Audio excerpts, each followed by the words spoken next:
లత కాబోయే భర్తను కొట్టావా? అదా? అవునమ్మా.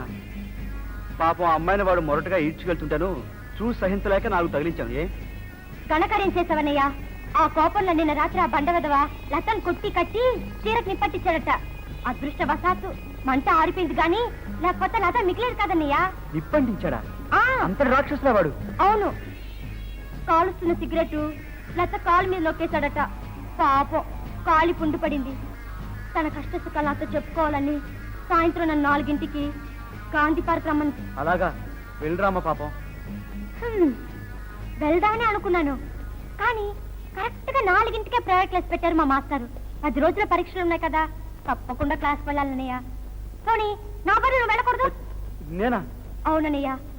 మన ఇద్దరిలో ఎవరు వెళ్ళకపోయినా లత ఆత్మహత్య తెగించిన ఆశ్చర్యం లేదు.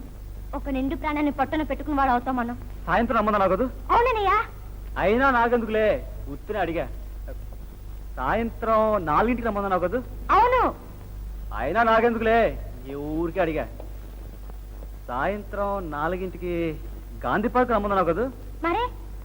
అయినా నాకెందుకులే, ఏం తోచగా అడిగా. ఇదిగో చూడమ్మా, నేనేం వెళ్ళను. నువ్వు వెళ్తే లేకపోలేదు, అంతేపా. వెళ్ళకుండా ఏం చేస్తావు?